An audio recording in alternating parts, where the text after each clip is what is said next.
Hello everyone, welcome back to our channel. Today I'm going to show you how to install libraries in Jupyter Notebook using the Anaconda environment through the command line. This is a crucial skill for anyone working with Python, especially in data science and machine learning. So let's get started. Step 1. Open command prompt. First, we need to open the command prompt. You can do this by searching for cmd in the Start menu. Once you find it, click to open.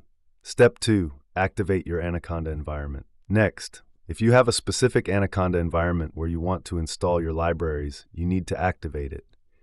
Type the following command: conda activate your environment name. Make sure to replace your environment name with the name of your environment. If you want to install libraries in the base environment, you can skip this step. Step 3. Install the required libraries. Now let's install the libraries. You can use the conda install command. For example, if you want to install NumPy, type conda install numpy. You can also install multiple libraries at once. Just list them like this: conda install numpy pandas matplotlib. Step 4. Launch Jupyter Notebook. After installing the libraries, it's time to launch Jupyter Notebook.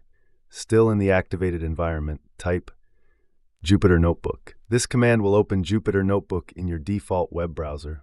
Step 5. Verify the installation. Now, let's verify that the libraries are installed correctly.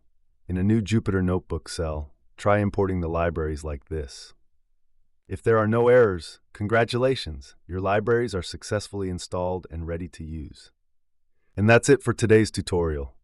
If you found this video helpful, please give it a thumbs up and subscribe for more programming tips and tutorials. If you have any questions, feel free to leave them in the comments below.